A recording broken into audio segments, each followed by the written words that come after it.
जय भोलेनाथ। आप सभी का आपके अपने YouTube चैनल पर बहुत बहुत स्वागत है। आप अपना प्यार अपना सहयोग हमारे चैनल पर इसी तरह से बनाए रखें। अगर आज की ये वीडियो आपको पसंद आए तो प्लीज लाइक करके कमेंट बॉक्स में मुझे जरूर बताइएगा कि आज की यह कथा आपको कैसी लगी।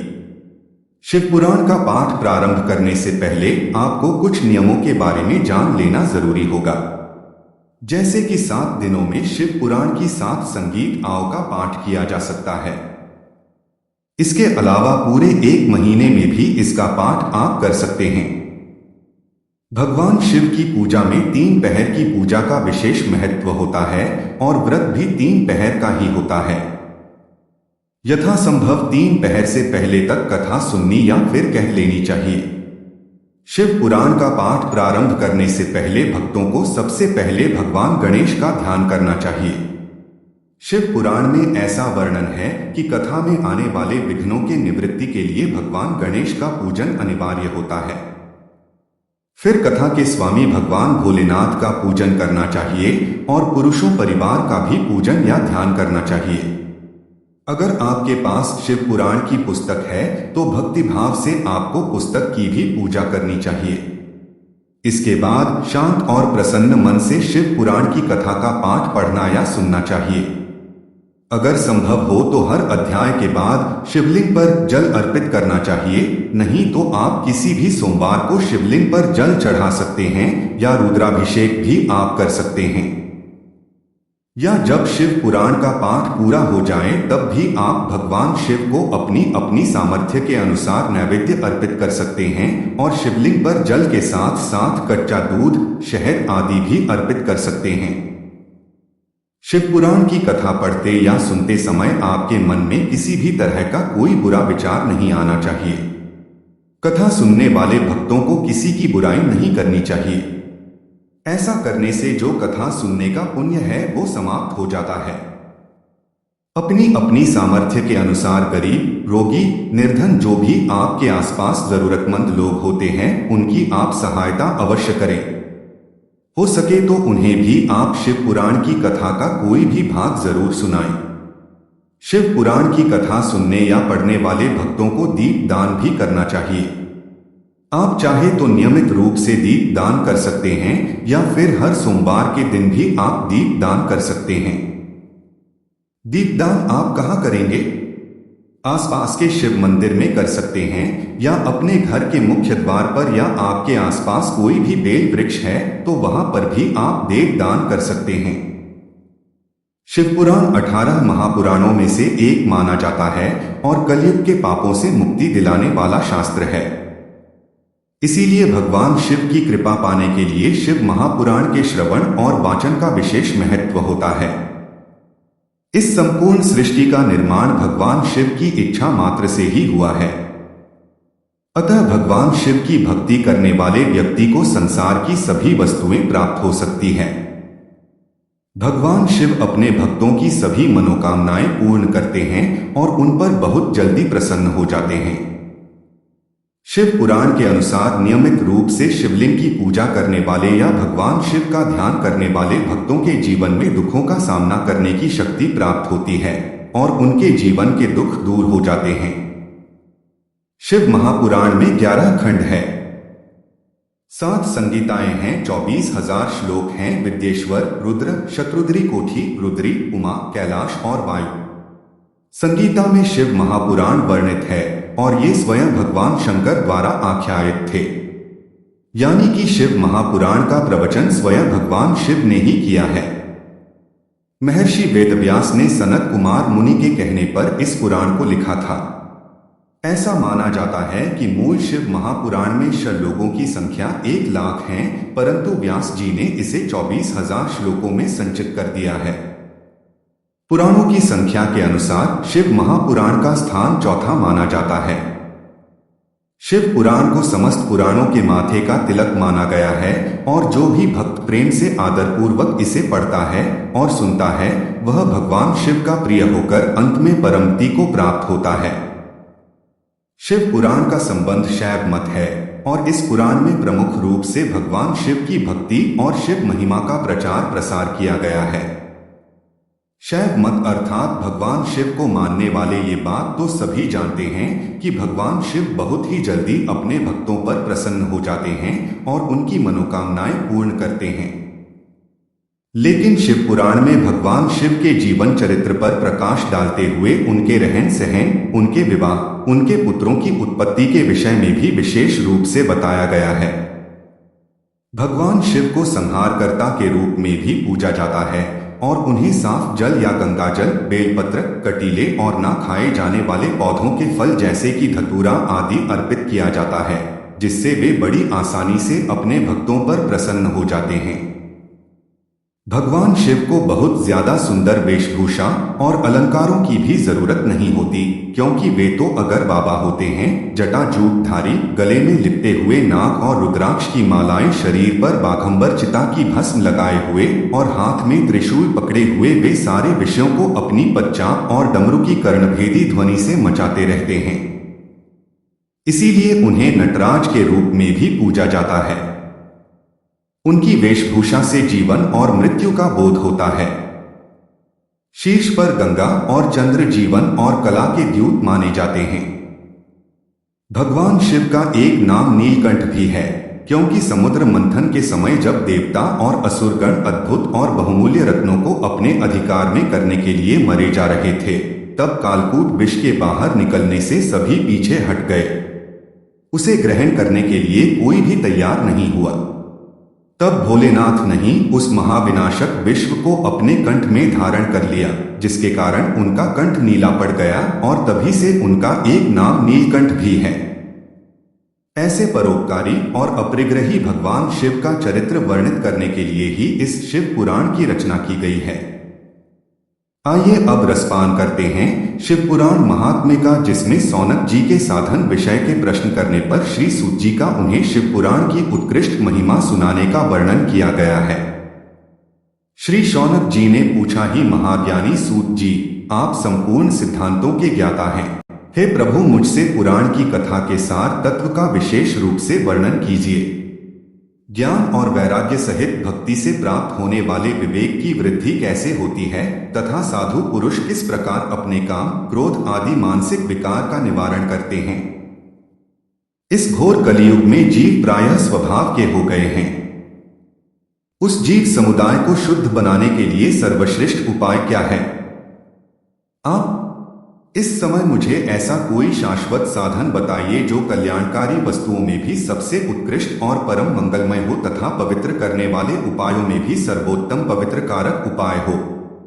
वे सदन ऐसा हो जिसकी अनुष्ठान मात्र से ही अंतःकरण की विशेष शुद्धि हो जाए तथा उससे निर्मल मन वाले पुरुष को सदा के लिए भगवान शिव की प्राप्ति हो जाए।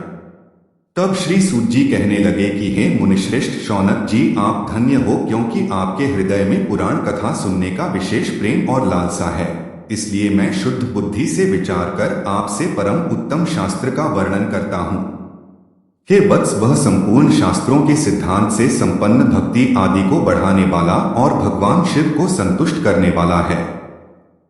कानों के लिए रसायन अमृत स्वरूप तथा दिव्य है, तुम उसे श्रवण करो। हे मुने, वह परम उत्तम शास्त्र है। शिव पुराण, जिसका पूर्व काल में भगवान शिव ने ही प्रवचन किया था, यह काल रूपी से प्राप्त होने वाले महान त्रास का विनाश करने वाला उत्तम साधन है। गुरुदेव व्यास जी ने सनत कुमार मुनि का उपदेश पाकर बड़े आदर से संक्षेप में ही इस पुराण का प्रतिपादन किया है।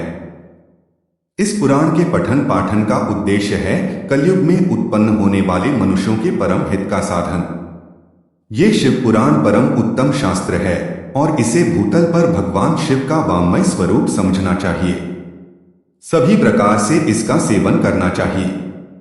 इसका पठन और श्रवण सर्वसाधन रूप है। इससे भगवान शिव की भक्ति पाकर श्रेष्ठतम स्थिति में पहुंचा हुआ मनुष्य शीघ्र ही शिवपद को प्राप्त कर लेता है। इसलिए संपूर्ण प्रयास करके मनुष्य ने इस पुराण को पढ़ने की इच्छा की है अथवा इसके अध्ययन को अभीष्ट साधन माना है। इसी तरह इसका प्रेम पूर्वक श्रवण भी संपूर्ण मनोवांछित फलों को देने वाला है। भगवान शिव के इस पुराण को सुनने से मनुष्य सभी पापों से मुक्त हो जाता है और इस जीवन में बड़े बड़े उत्कृष्ट भोगों का उपभोग करके अंत में शिवलोक को प्राप्त कर लेता है। यह शिवपुराण नामक ग्रंथ 24,000 श्लोकों से युक्त है।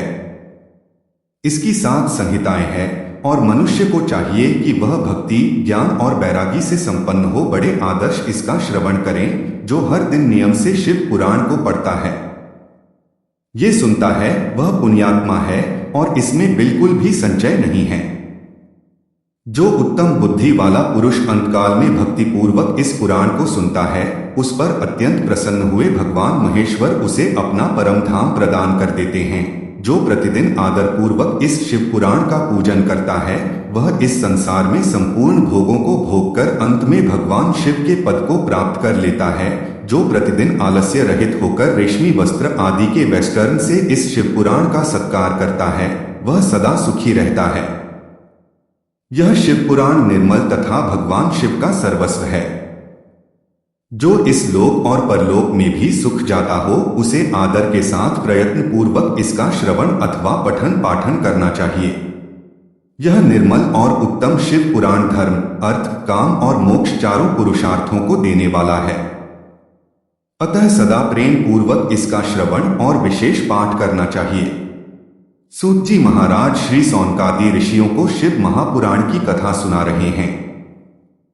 श्री शौनक जी ने कहा है, महाभाग सूत जी, आप धन्य है, परमार्थ तत्व के ज्ञाता हैं। आपने कृपा करके हम लोगों को यह बड़ी अद्भुत और दिव्य कथा सुनाई है। भूतल पर इस कथा के समान कल्याण का सर्वश्रेष्ठ साधन दूसरा और कोई नहीं है। यह बात हमने आज आपकी कृपा से निश्चय पूर्वक समझ ली है। सूत जी, कलयुग में इस कथा के द्वारा कौन कौन से पापी शुद्ध होते हैं, उन्हें कृपा पूर्वक बताइए और इस जगह को कृतार्थ कीजिए। तब श्री सूत जी कहने लगे हैं, मुने, जो मनुष्य पापी, दुराचारी, खल तथा काम, क्रोध आदि में निरंतर डूबे रहने वाले हैं, वे भी इस पुराण के श्रवण पठन से अवश्य ही शुद्ध हो जाते हैं। इसी विषय में जानकर मुनि इस प्राचीन इतिहास का उदाहरण दिया करते हैं, जिसके श्रवण मात्र से पापों का पूरी तरह से नाश हो जाता है। पहले समय की बात है, कहीं किरातों के नगर में एक ब्राह्मण रहा करता था, जो ज्ञान में अत्यंत दुर्बल, दरिद्र रस बेचने वाला तथा वैदिक धर्म से विमुख था। वे स्नान, संध्या आदि कर्मों से भ्रष्ट हो गया था और वेश्यावृत्ति में तत्पर रहा करता था। उसका नाम था देवराज। वो अपने ऊपर विश्वास करने वाले लोगों को ठगा करता था। उसने ब्राह्मणों, क्षत्रियों, वैष्णव, शूद्रों और दूसरों को भी अनेकों वाहनों से मारकर उनका धन हड़प लिया था, परंतु उस पापी का थोड़ा सा भी धन कभी धर्म के काम में नहीं लगा था। वह वेश्यागामी तथा सभी प्रकार से आचार और पथभ्रष्ट था। एक दिन की बात है, वह घूमता घामता दैवयोग से प्रतिष्ठानपुर अर्थात झूसी, प्रयाग में जा पहुंचा। वहां उसने एक शिवालय देखा जहां बहुत सी साधु महात्मा एकत्रित हुए थे। देवराज उसी शिवालय में ठहर गया, किंतु वहां पर जाकर उस ब्राह्मण को ज्वर हो गया। उस ज्वर से अर्थात बुखार से उसको बहुत पीड़ा होने लगी। वहां एक ब्राह्मण देवता शिव पुराण की कथा सुना रहे थे। ज्वर में पड़ा हुआ देवराज ब्राह्मण के मुखारविंद से निकली हुई उस शिव कथा को निरंतर सुनता रहा। 1 मास के बाद वह ज्वर से अत्यंत पीड़ित होकर चल बसा। अब यमराज के दूत आए और उसे पास से बांधकर बलपूर्वक यमपुरी में ले गए।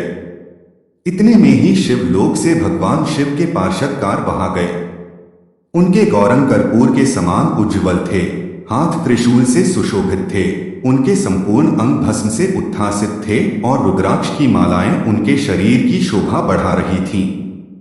वे सब के सब क्रोधपूर्वक यमपुरी में गए और यमराज के दूतों को मारपीट कर बारंबार धमकाकर उन्होंने देवराज को उनके चंगुल से छुड़ा लिया और फिर अत्यंत अद्भुत विमान पर बिठाकर जब ये शिवदूत कैलाश पर्वत पर जाने के लिए तैयार हुए, उस समय यमपुरी में एक बड़ा भारी कोलाहल मच गया। उसको लाहल को सुनकर धर्मराज अपने भवन से बाहर आए। साक्षात दूसरे रुद्रों के समान प्रतीत होने वाले उन चारों दूतों को देखकर धर्म के धर्मराज ने उनका विधिपूर्वक पूजन किया और ज्ञान दृष्टि से देखकर सारा वृतांत जान लिया। उन्होंने भय के कारण भगवान शिव के उन महात्मा दूतों से कोई बात ही नहीं पूछी, उल्टे उन सब की पूजा और प्रार्थना की। तत्पश्चात वे शिवदूत कैलाश को चले गए। वहां पहुंचकर उन्होंने उस ब्राह्मण को दयासागर सांबशिव के हाथों में दे दिया। चुनाव जी कहने लगे हैं, महाभाग सूत जी आप सर्वज्ञ है, हे महानते, आपके कृपा प्रसाद से मैं बारंबार हुआ। इस इतिहास को सुनकर मेरा मन अत्यंत आनंद में निमग्न हो रहा है। अतः भगवान शिव में प्रेम बढ़ाने वाली शिव संबंधी दूसरी कथा को भी कहिए। तब श्री सूत जी बोले, हे शौनक सुनो, मैं तुम्हारे सामने एक गोपनीय कथा वस्तु का भी वर्णन करूंगा, क्योंकि तुम शिव भक्तों में अगर करने तथा वेद विद्वाओं में श्रेष्ठ हो, इसलिए ध्यानपूर्वक सुनो। समुद्र के निकटवर्ती प्रदेश में एक वाशकल नामक ग्राम है, जहां वैदिक धर्म से विमुख महापापी द्विज निवास करते हैं। वे सब के सब बड़े दोस्त हैं। उनका मन दूषित विषय भोगों में ही लगा रहता है।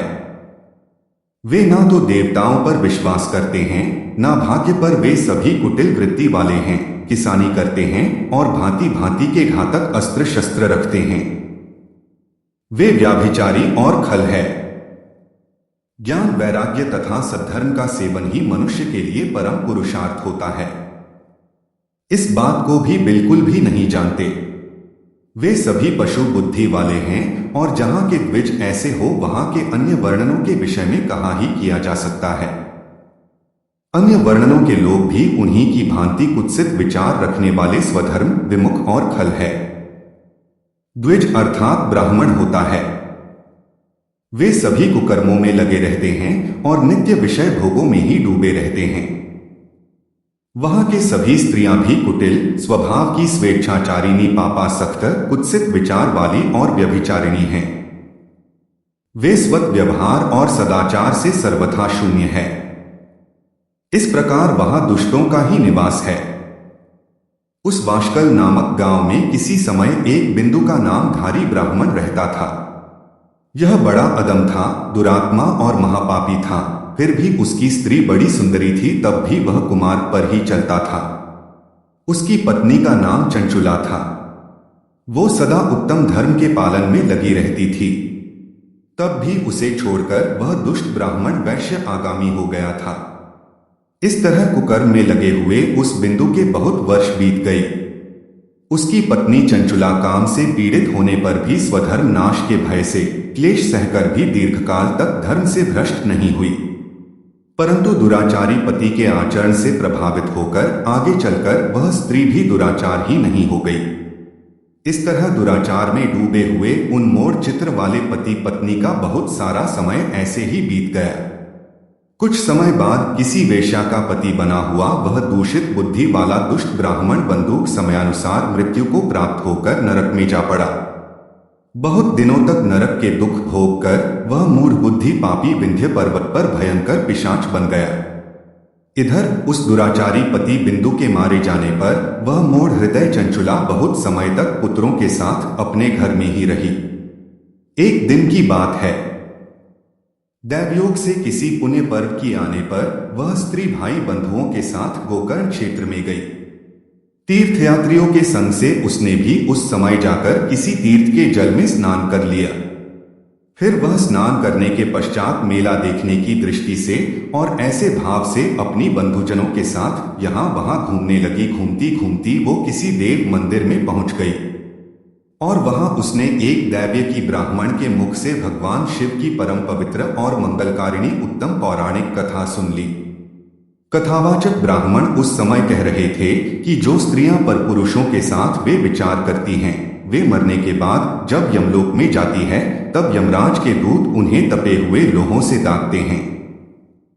पौराणिक भ्रमण के मुंह से ये वेर आगे बढ़ाने वाली कथा सुनकर चंचुला भय से व्याकुल होकर वहां कांपने लगी। जब कथा समाप्त हुई और सुनने वाले सभी लोग वहां से बाहर चले गए, तब वह भयभीत नारी एकांत में शिव पुराण की कथा बांचने वाले उन ब्राह्मण देवता से कहने लगी। चंचुला कहने लगी, है ब्राह्मण देवता, मैं अपने धर्म को नहीं जानती थी, इसलिए मेरे द्वारा बड़ा भारी दुराचार हुआ है। ये स्वामिन मेरे ऊपर अनुपम कृपा करके आप मेरा उद्धार कीजिए।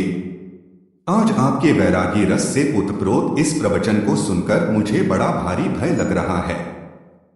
मैं कांप उठी हूं और मुझे इस संसार से वैराग्य हो गया है। मुझे मूढ़ और चित्र वाली पापिनी को धिक्कार है। मैं सर्वथा निंदा के योग्य हूं। कुत्सित विषयों में फंसी हुई हूं और अपने धर्म से विमुख हो गई हूं। हाय, न जाने किस किस घोर कष्टदायक दुर्गति में मुझे पड़ना पड़ेगा और वहां कौन बुद्धिमान पुरुष को मार्ग में मन लगाने वाली मुझ पापिनी का साथ देगा। मृत्यु काल में उन भयंकर यमदूतों को मैं कैसे देखूंगी। जब भी बलपूर्वक मेरे गले में फंदे डालकर मुझे बांधेंगे तब मैं कैसे धीरज धारण कर सकूंगी। नरक में जब मेरे शरीर के टुकड़े टुकड़े कर दिए जाएंगे उस समय विशेष दुख देने वाली उस महायातना को मैं वहां कैसे रह सकूंगी।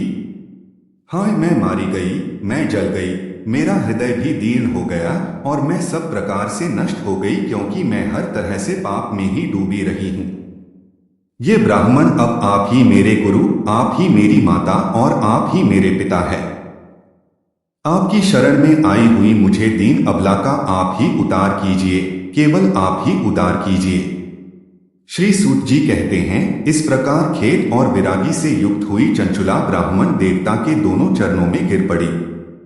तब उन बुद्धिमान ब्राह्मण ने कृपापूर्वक उसे उठाया और इस प्रकार कहा। वह ब्राह्मण कहने लगे, हे नारी, सौभाग्य की बात है कि भगवान शंकर की कृपा से शिव पुराण की इस वैराग्य युक्त कथा को सुनकर तुम्हें इस समय पर चेत हो गया है। ये ब्राह्मण पत्नी, तुम डरो मत, भगवान शिव की शरण में जाओ, शिव की कृपा से सारा पाप तत्काल नष्ट हो जाता है। मैं तुमसे भगवान शिव की कीर्ति कथा से युक्त उस परम वस्तु का वर्णन करूंगा जिससे तुम्हें सदा सुख देने वाली उत्तम गति प्राप्त हो सकेगी। शिव की उत्तम कथा सुनने मात्र से ही तुम्हारी बुद्धि इस तरह पश्चाताप से युक्त और शुद्ध हो गई है। साथ ही तुम्हारे मन में विषयों के प्रति वेर आगे भी हो गया है। पश्चाताप ही पाप करने वाले पापियों के लिए सबसे बड़ा प्रायश्चित होता है। सत्पुरुषों ने सभी के लिए पश्चाताप को ही समस्त पापों का शोधन बताया है। पश्चाताप से ही पापों की शुद्धि होती है। जो पश्चाताप करता है वही वास्तव में पापों का प्रायश्चित भी करता है, क्योंकि सत्पुरुषों ने समस्त पापों की शुद्धि के लिए प्रायश्चित का ही उपदेश किया है। वह सभी पश्चाताप से संपन्न हो जाता है। जो पुरुष विधिपूर्वक प्रायश्चित करके निर्भय हो जाता है पर अपने कुकर्म के लिए पश्चाताप नहीं करता, उसे प्रायः उत्तम गति प्राप्त नहीं होती। परंतु जिसे अपने कुकृत्य पर हार्दिक अर्थात दिल से पश्चाताप होता है वह अवश्य उत्तम गति का भागीदार होता है, इसमें कोई संशय नहीं।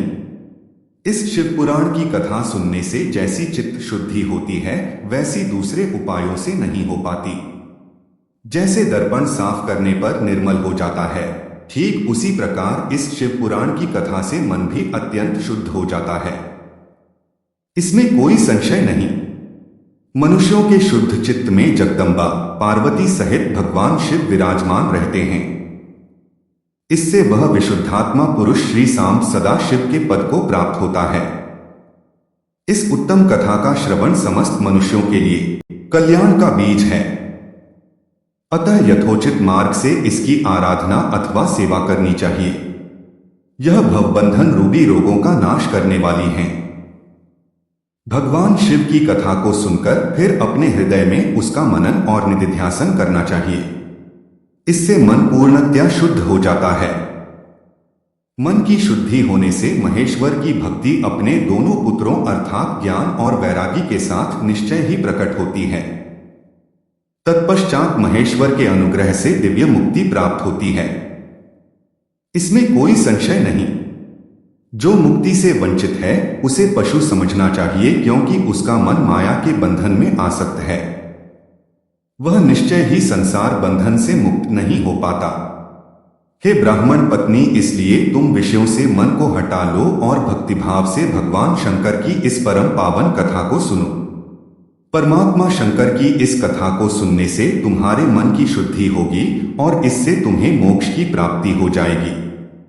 जो निर्मल मन से भगवान शिव के चरणों अरविंदों का चिंतन करता है उसका एक ही जन्म में मुक्ति हो जाती है। ये मैं तुमसे सत्य कहता हूं। सूत जी कहते हैं, जी इतना कहकर भी श्रेष्ठ शिव भक्त चुप हो गए। उनका हृदय करुणा से आद्य हो गया। विशुद्ध चित्त भगवान शिव के ध्यान में ही मग्न हो गई। तदंतर बिंदु की पत्नी चंचला मन ही मन प्रसन्न हो उठी। ब्राह्मण का उक्त उपदेश सुनकर उसके नेत्रों में आनंद के आंसू छलक आए थे। वे ब्राह्मण पत्नी चंचला हर्ष भरे हृदय से उन श्रेष्ठ ब्राह्मण के दोनों चरणों में गिर पड़ी और हाथ जोड़कर कहने लगी है, ब्राह्मण देवता में कृतार्थ हो गई। तत्पश्चात उठकर विरागी युक्त उत्तम बुद्धि वाली स्त्री जो अपने पापों के कारण बड़ी भयभीत थीं और महान शिव भक्त ब्राह्मण से हाथ जोड़कर गदगद वाणी में कहने लगी है, ब्राह्मण शिव भक्तों में श्रेष्ठ स्वामिन आप धन्य है, परमार्थदर्शी है और सदा परोपकार में लगे रहते हैं, इसलिए श्रेष्ठ साधु पुरुषों में प्रशंसा के योग्य भी है। ये साधु में नरक के समुद्र में गिर रही हूं, आप मेरा उद्धार कीजिए, आप कृपया मेरा उद्धार कीजिए। पौराणिक अर्थ तत्व से संपन्न जिस सुंदर शिव पुराण की कथा को सुनकर मेरे मन में संपूर्ण विषयों से वैराग्य उत्पन्न हो गया। उसी इस शुभ पुराण की कथा को सुनने के लिए इस समय मेरे मन में बड़ी श्रद्धा हो रही है। सूत जी कहते हैं, ऐसा कहकर हाथ जोड़कर उनका अनुग्रह पाकर चंचुला उस शिव पुराण की कथा को सुनने की इच्छा मन मिलिए उन ब्राह्मण देवता की सेवा में तत्पर वहां रहने लगी। तदंतर शिव भक्तों में श्रेष्ठ और शुद्ध बुद्धि वाले उन ब्राह्मण देवता ने उसी स्थान पर उस स्त्री को शिव पुराण के उत्तम कथा सुनाई। इस प्रकार उस गोकर्ण नामक महाक्षेत्र में उन्हीं श्रेष्ठ ब्राह्मण से उसने शिव पुराण की परम उत्तम कथा सुनी, जो भक्ति, ज्ञान और विरागी को बढ़ाने वाली तथा मुक्ति देने वाली है। उस परम उत्तम कथा को सुनकर वह ब्राह्मण पत्नी अत्यंत कृतार्थ हो गई। उसका मन शीघ्र ही शुद्ध हो गया और फिर भगवान शिव के अनुग्रह से उसके हृदय में शिव के सगुण रूप का चिंतन होने लगा। इस प्रकार उसने भगवान शिव में लगी रहने वाली उत्तम बुद्धि पाकर भगवान शिव के सच्चिदानंदमय स्वरूप का बारंबार चिंतन प्रारंभ किया। तत्पश्चात समय के पूरे होने पर भक्ति, ज्ञान और वैराग से युक्त हुई। चंचुला ने अपने शरीर को बिना किसी कष्ट के त्याग दिया। इतने में ही त्रिपुर शत्रु भगवान शिव का भेजा हुआ एक देवी विमान दुर्गति से वहां पहुंचा, जो उनके अपने गणों से संयुक्त और भांति भांति के शोभा साधनों से संपन्न था। चंचुला उस विमान पर अरुण हो गई, अर्थात विराजमान हो गई, और भगवान शिव के श्रेष्ठ पार्षदों ने उसे तत्काल शिवपुरी में पहुंचा दिया। उसके सारे कलह क्लेश, उसके सारे पाप धुल चुके थे। वह दिव्य रूप धारण की दिव्यांगना हो गई थी। उसके दिव्य अबलाव्या उसकी शोभा बढ़ा रहे थे। मस्तक पर अर्धचंद्र का मुकुट धारण किए हुए वे गौरांगी देवी शोभाशाली दिव्य आभूषणों से विभूषित थी। शिवपुरी में पहुंचकर उसने सनातन देता त्रिनेत्रधारी महादेव जी को देखा। सभी मुख्य मुख्य देवतागण उनकी सेवा में खड़े हुए थे। गणेश जी, भरंगी, नंदीश्वर तथा वीरभद्रेश्वर आदि उनकी सेवा में उत्तम भक्तिभाव से उपस्थित थे। उनकी अंगकांति करोड़ों सूर्य के समान प्रकाशित हो रही थी। कंठ में नील चिन्ह शोभा पा रहा था। 5 मुख और प्रत्येक मुख में 3-3 नेत्र थे।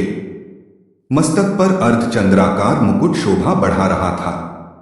उन्होंने अपने वामांग भाग में गौरी देवी को बिठा रखा था, जो विद्युत पुंज के समान प्रकाशित थी। गौरीपति महादेव जी की कांति कपूर के समान गौर थी। उनका सारा शरीर श्वेत भस्म से भाषित था। शरीर पर श्वेत वस्त्र शोभा बढ़ा रहे थे। इस प्रकार परम उज्ज्वल भगवान शंकर का दर्शन करके वह ब्राह्मण पत्नी चंचला बहुत प्रसन्न हुई। अत्यंत प्रतियुक्त होकर उसने बड़ी उतावली के साथ भगवान को बारंबार नतमस्तक होकर प्रणाम किया और फिर हाथ जोड़कर वह बड़े प्रेम, आनंद और संतोष से युक्त होकर विनीत भाव से खड़ी हो गई।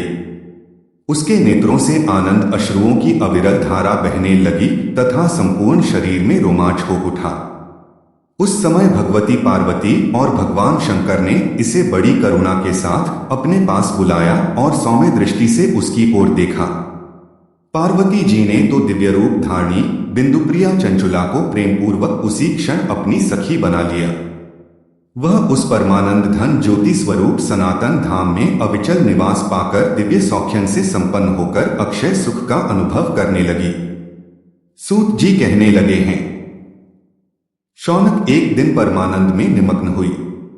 चंचुला ने उमा देवी के पास जाकर प्रणाम किया और दोनों हाथ जोड़कर वह उनकी स्तुति करने लगी। चंचला इस प्रकार कहने लगी, हे गिरिराज नंदिनी स्कंद माता उमेश, मनुष्य ने सदा ही आपका भक्ति पूर्वक पूजन किया है। समस्त सुखों को देने वाले शंभु प्रिय आप ब्रह्मा स्वरूपिणी है, विष्णु और ब्रह्मा आदि देवताओं द्वारा सेवित है।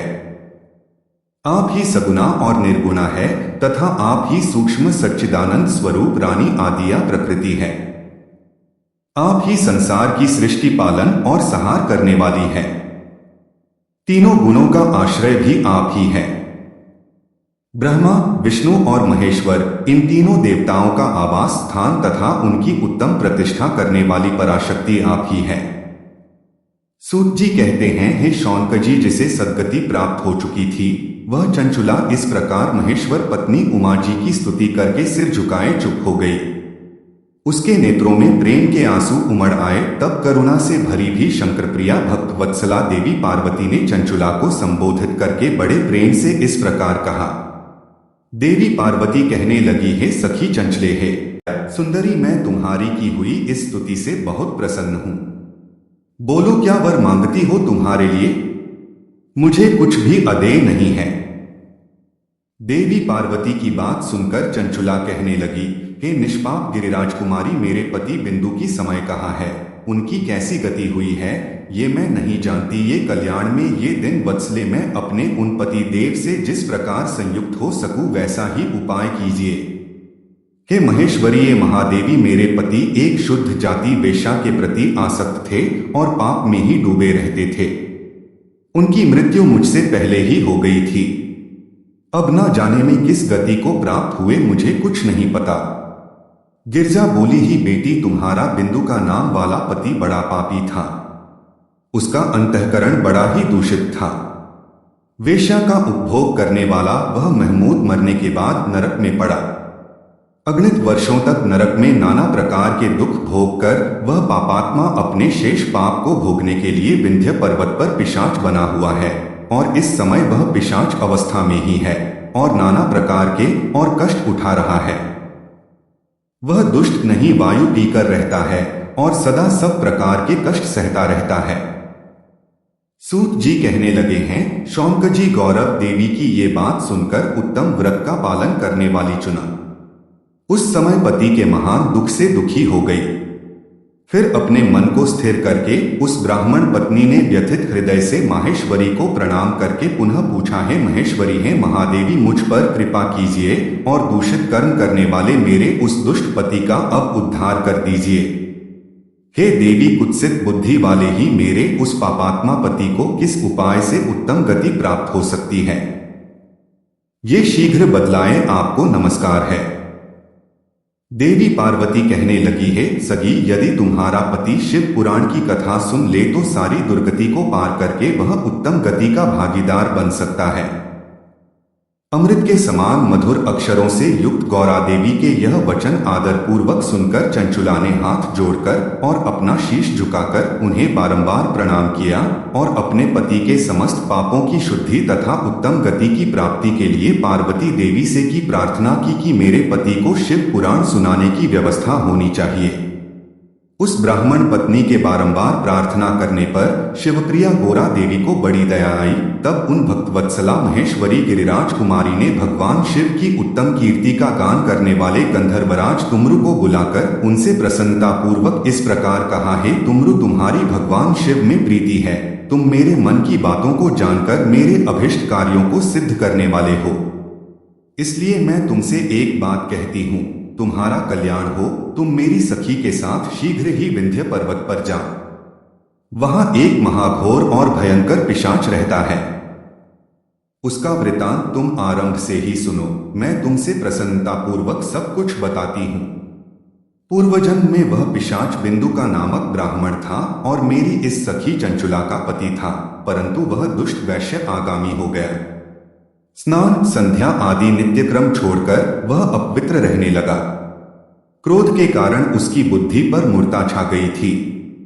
वह कर्तव्य का विवेक नहीं कर पाता था। अभक्ष भक्षण, सज्जनों से द्वेष और दूषित वस्तुओं का दान लेना, यही इसका स्वाभाविक कदम बन गया था। वह अस्त्र शस्त्र लेकर हिंसा करता, बाएं हाथ से खाता, दिनों को सताता और क्रूरता पूर्वक पर आए घरों में आग लगा दिया करता था। चांडालों से प्रेम करता और प्रतिदिन वैश्याओं के संपर्क में रहने लगा था। बड़ा दुष्ट था। अपनी पत्नी का परित्याग करके दुष्टों के संग में ही आनंद मनाने लगा था। इस प्रकार वह मृत्यु पर्यंत दुराचार में ही फंसा रहा और फिर अंतकाल आने पर उसकी मृत्यु हो गई। वह पत्तियों के भोग स्थान घोर यमपुर में गया और वहां पर बहुत से नरकों का उपभोग करके वह दुष्ट आत्मा जीव इस समय बिंदु पर्वत पर पिशाच बना हुआ है। वहीं वह दुष्ट पिशाच अपने पापों का फल भोग रहा है। तुम उसकी आगे यत्न पूर्वक शिव पुराण की उस दिव्य कथा का प्रवचन करो जो परम पूर्णिमाई, अन्य तथा समस्त पापों का नाश करने वाली है। शिव पुराण की कथा का श्रवण सबसे उत्कृष्ट पुण्य कर्म है। उससे उसका हृदय शीघ्र ही समस्त पापों से शुद्ध हो जाएगा और वह प्रेत योनि का परित्याग कर देगा। उस दुर्गति से मुक्त होने पर बिंदु नामक पिशाच को मेरी आज्ञा से विमान पर बैठाकर तुम भगवान शिव के समीप ले आओ। श्री सूत जी कहते हैं, हे शौनक जी, महेश्वरी उमा के इस प्रकार आदेश देने पर गंधर्वराज तुमरु मन ही मन बड़े प्रसन्न हुए। उन्होंने अपने भाग्य की सराहना की। तत्पश्चात उस पिशाच की सती साध्वी पत्नी चंचुला के साथ विमान पर बैठकर नारद जी के प्रिय मित्र तुमरु वेगपूर्वक विंध्याचल पर्वत पर गई। अब तो आपको पता चल ही गया होगा कि तुमरु कौन है और उनका कार्य क्या था। अब जहां पर वह पिशाच रहता था उस जगह पर वे पहुंच गए। वहां पर जाकर उन्होंने उस पिशाच को देखा। उसका शरीर विशाल था, थोड़ी बहुत बड़ी थी। कभी वो हंसता, कभी रोता और कभी उछलने लगता था। उसकी आकृति बड़ी विकराल थी। भगवान शिव की उत्तम कीर्ति का गान करने वाले महाबली तुमरु ने उस अत्यंत भयंकर पिशाच को पार्श्वों द्वारा बांध लिया तथा अंतर तुमकुरु ने शिव पुराण की कथा बांचने का निश्चय करके महोत्सव युक्त स्थान और मंडप आदि की रचना की। इतने में ही संपूर्ण लोगों में बड़े वेग से ये प्रचार हो गया कि देवी पार्वती किया गया से एक पिशाच का उद्धार करने के उद्देश्य से शिव पुराण के उत्तम कथा सुनाने के लिए तोमुरु महाराज विंध्य पर्वत पर गए हुए हैं। फिर तो उस कथा को सुनने के लोभ से बहुत से देवंशी शीघ्र ही वहां पर जा पहुंचे। आदरपूर्वक शिव पुराण सुनने के लिए आए हुए लोगों का उस पर्वत पर बड़ा अद्भुत और कल्याणकारी समाज जुट गया।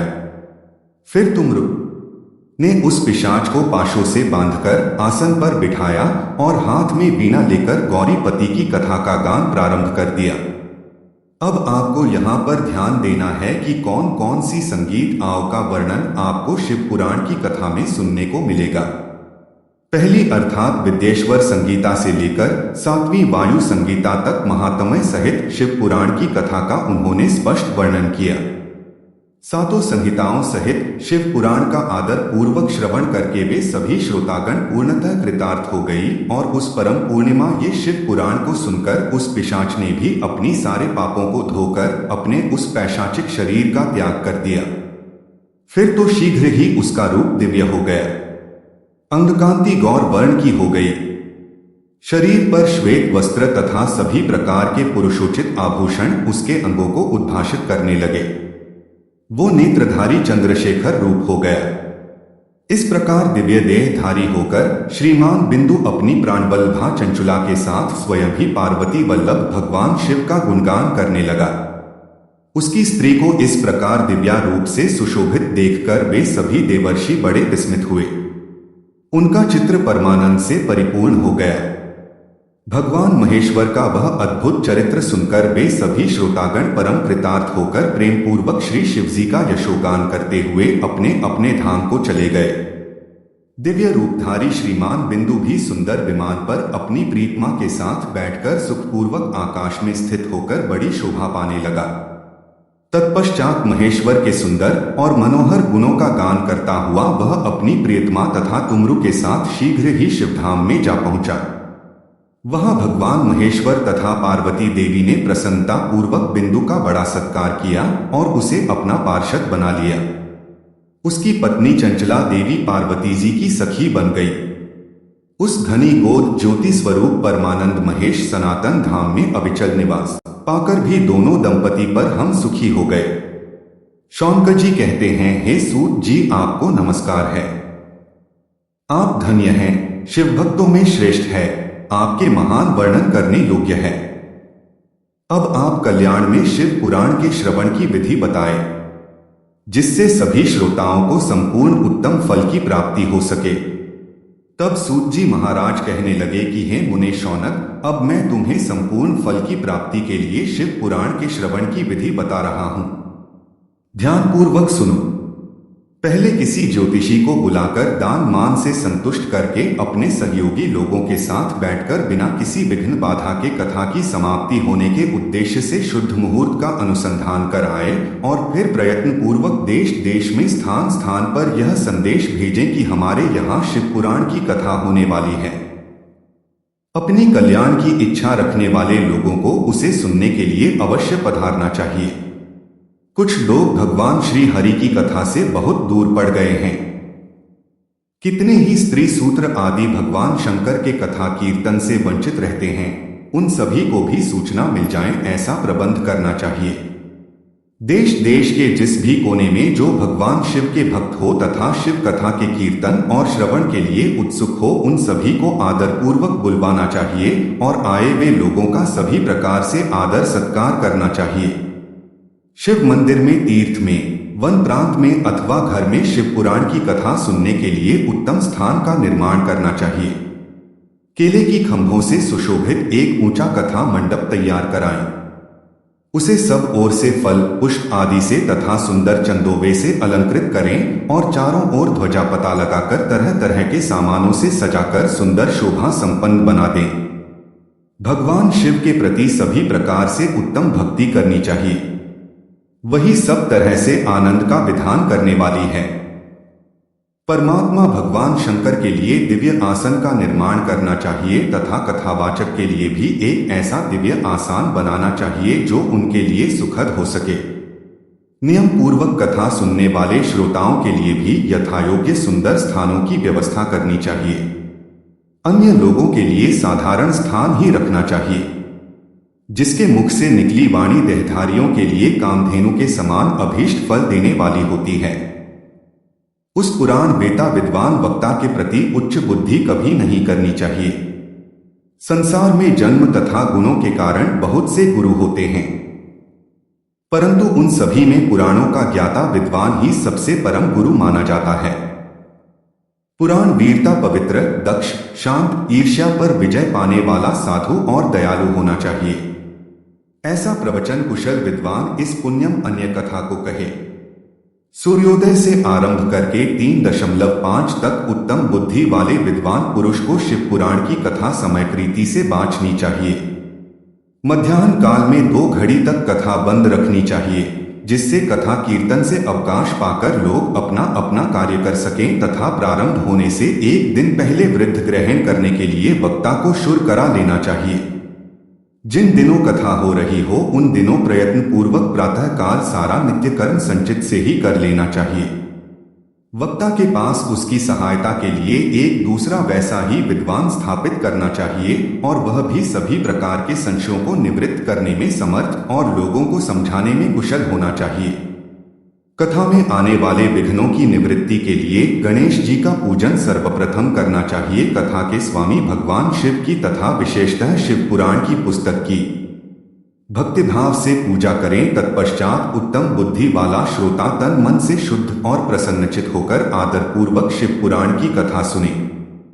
जो भी वक्ता और श्रोता अनेक प्रकार के कर्मों में भटक रहे हो, काम आदि छवि कारों से युक्त हो, स्त्री में आसक्ति रखते हो और पाखंडपूर्ण बातें कहते हो, वे पुण्य के भागीदार कभी नहीं होते।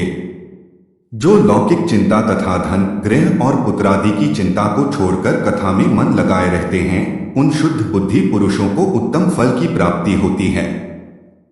यहाँ पर श्री सूत जी महाराज बहुत ही आवश्यक नियम बता रहे हैं, जो कि श्रोताओं के लिए सबसे जरूरी होता है। जो लौकिक चिंता और धन गृह पुत्रादि की चिंता को छोड़कर कथा में मन लगाए रहते हैं, उन शुद्ध बुद्धि पुरुषों को और उन शुद्ध बुद्धि भक्तों को उत्तम फल की प्राप्ति होती है, जो श्रोता श्रद्धा और भक्ति से युक्त होते हैं। दूसरे कामों में मन नहीं लगाते, यानी कि कथा सुनते समय उनका सारा ध्यान केवल कथा में ही रहता है, और जो भक्त मौन, पवित्र और उदब एक शून्य होते हैं, वे ही पुण्य के भागीदार होते हैं। कहते हैं कि जब भी आप किसी भी भगवान की कथा सुनते हैं, तब आपको अपनी आंखें बंद कर मन की आंखों से सारे दृश्य को देखना चाहिए। सूत जी कहने लगे हैं, शौनक जी, आप शिव पुराण सुनने का व्रत लेने वाले पुरुषों के लिए जो नियम बताए गए हैं, उन्हें भी भक्ति पूर्वक सुनो। नियम पूर्वक इस श्रेष्ठ कथा को सुनने से बिना किसी विघ्न बाधा के उत्तम फल की प्राप्ति होती है। जो लोग दीक्षा से रहित है, उनका कथा श्रवण में अधिकार नहीं है। आत्हे मुने, कथा सुनने की इच्छा वाले सभी लोगों को पहले वक्ता से दीक्षा ग्रहण कर लेनी चाहिए। जो लोग नियम से कथा सुनने, उन्हें ब्रह्मचारी से रहना चाहिए, धरती पर सोना चाहिए, पत्तलों में खाना और प्रतिदिन कथा समाप्त होने पर ही अन्न ग्रहण करना चाहिए। जिसमें शक्ति हो वह पुराण की समाप्ति तक उपवास करके शुद्धता पूर्वक भक्तिभाव से उत्तम शिव पुराण को सुनना चाहिए। इस कथा का व्रत लेने वाले पुरुष को प्रतिदिन एक बार ही अभिशांत भोजन करना चाहिए, अर्थात शुद्ध सात्विक भोजन करना चाहिए। जिस प्रकार से कथा श्रवण का नियम सुखपूर्वक साध सके, वैसे ही करना चाहिए। गरिष्ठ अन्न, दाल, जला हुआ अन्न से मशहूर भाव दूषित तथा बासी अन्न को खाकर कथा वृद्धि पुरुष कभी भी कथा को न सुने। जिसने कथा का व्रत ले रखा हो, वह पुरुष प्याज, लहसुन, हींग, गाजर, मादक वस्तुओं तथा अमिष कही जाने वाली वस्तुओं का त्याग कर दे। कथा का व्रत लेने वाला पुरुष या भक्त काम, क्रोध आदि छविकारों को, ब्राह्मणों की निंदा को तथा पतिव्रता और साधु संतों की निंदा को भी त्याग दी। कथा प्रति भक्त प्रतिदिन सत्य, शौच, दया, मौन, सरलता, विनय तथा हार्दिक उदारता, इन सद्गुणों को सदा अपनाए रहे। श्रोता निष्काम हो या सकाम, वह नियम पूर्वक कथा सुने। सकाम पुरुष अपनी अभीष्ट कामना को प्राप्त करता है और निष्काम पुरुष मोक्ष पा लेता है, अर्थात कर्म ही करना मनुष्य का कर्ता भी होना चाहिए। फल की चिंता नहीं करना चाहिए। कर्म ऐसे होने चाहिए जो कि सभी प्राणियों के हित में हो।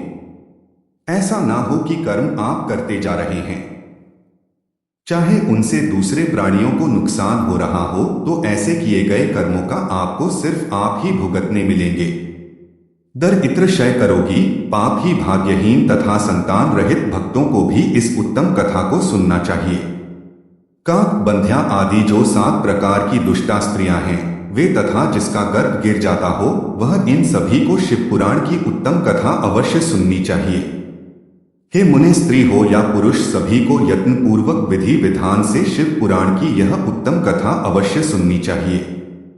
हे महर्षि, इस तरह शिव पुराण की कथा के पाठ और श्रवण संबंधी यज्ञोत्सव की समाप्ति होने पर श्रोताओं को भक्ति और प्रयत्न पूर्वक भगवान शिव की पूजा की भांति पुरानी पुस्तक की भी पूजा करनी चाहिए।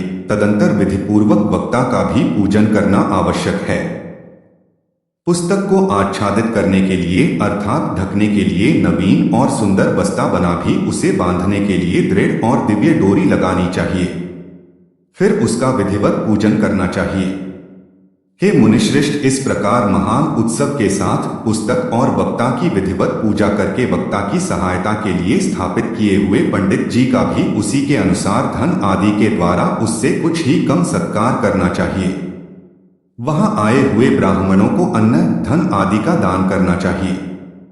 साथ ही गीत, वाद्य और नृत्य आदि के द्वारा महान उत्सव की रचना करनी चाहिए। हे शौनक जी, यदि श्रोता विरक्त हो तो उसके लिए कथा समाप्ति के दिन विशेष रूप से उस गीता का पाठ करना चाहिए जिसे श्री रामचंद्र जी के प्रति भगवान शिव ने कहा था। यदि श्रोता गृहस्थ हो तो उस बुद्धिमान को उस श्रवण कर्म की शांति के लिए शुद्ध हविष्य के द्वारा होम करना चाहिए। हे मुनि, रुद्र संहिता के प्रत्येक श्लोक द्वारा होम करना उचित होता है अथवा गायत्री मंत्र से ही होम करना चाहिए, क्योंकि वास्तव में यह पुराण गायत्रीमय ही है, अथवा इन सबके अतिरिक्त शिव पंचाक्षर मूल मंत्र से हवन करना उचित है। होम करने की शक्ति ना हो तो विद्वान पुरुष यथाशक्ति हावनी हवन का ब्राह्मण को दान करें। घर में किसी भी प्रकार के दोष की शांति के लिए भक्ति पूर्वक शिव सहस्त्र नाम का पाठ अथवा श्रवण करना चाहिए। इससे सब कुछ सफल हो जाता है, इसमें कोई संशय नहीं, क्योंकि तीनों लोगों में उससे बढ़कर कोई वस्तु नहीं है। कथा श्रवण संबंधी व्रत की पूर्णता की सिद्धि के लिए 11 ब्राह्मणों को मधु मिश्रित खीर का भोजन करना चाहिए और उन्हें दक्षिणा देनी चाहिए। हे मुने, यदि शक्ति हो तो 3 तोले सोने का एक सुंदर सिंहासन बनवाए और उस पर उत्तम अक्षरों में लिखी अथवा लिखवाई गई शिव पुराण की पोथी विधिपूर्वक स्थापित करनी चाहिए। तत्पश्चात पुरुष को उसकी आह्वान आदि विविध उपचारों से पूजा करके दक्षिणा चढ़ानी चाहिए। फिर जितेंद्र आचार्य का वस्त्र, आभूषण और गंध आदि से पूजन करके दक्षिणा सहित वह पुस्तक उन्हें समर्पित कर देनी चाहिए। उत्तम बुद्धि वाला श्रोता इस प्रकार भगवान शिव के संतोष के लिए पुस्तक का दान करे। हे शौनक जी, इस पुराण के दान के प्रभाव से भगवान शिव का अनुग्रह पाकर पुरुष भाव बंधन से मुक्त हो जाता है। इसी तरह विधि विधान का पालन करने पर श्री संपन्न शिव पुराण संपूर्ण फल को देने वाला तथा भोग और मोक्ष का दाता होता है। हे मुने, शिव पुराण का वह सारा महात्म्य जो संपूर्ण विष्ट को देने वाला है, मैंने तुम्हें कह सुनाया। अब और क्या सुनना चाहते हो? महाशिव पुराण को समस्त पुराणों के माथे का तिलक माना गया है। ये भगवान शिव को अत्यंत प्रिय रमणीय तथा भव्य रोग का निवारण करने वाला है। जो भक्त सदा भगवान शिव का ध्यान करते हैं, जिनकी वाणी भगवान शिव के गुणों की स्तुति करती हैं और जिनके दोनों कान उनकी कथा का श्रवण करते हैं, इस जीव जगत में उन्हीं का जन्म लेना सफल माना गया है। वे निश्चय ही संसार सागर से पार हो जाते हैं।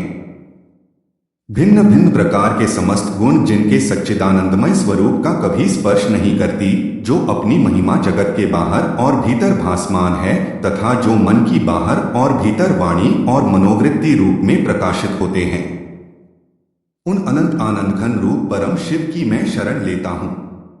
जय भोलेनाथ। आज का अध्याय समाप्त हुआ। अगर आपको ये कथा पसंद आई हो तो प्लीज वीडियो को लाइक करके, अगर आपने हमारे चैनल को अभी तक सब्सक्राइब नहीं किया है तो सब्सक्राइब करके प्रेस करना मत भूलिएगा।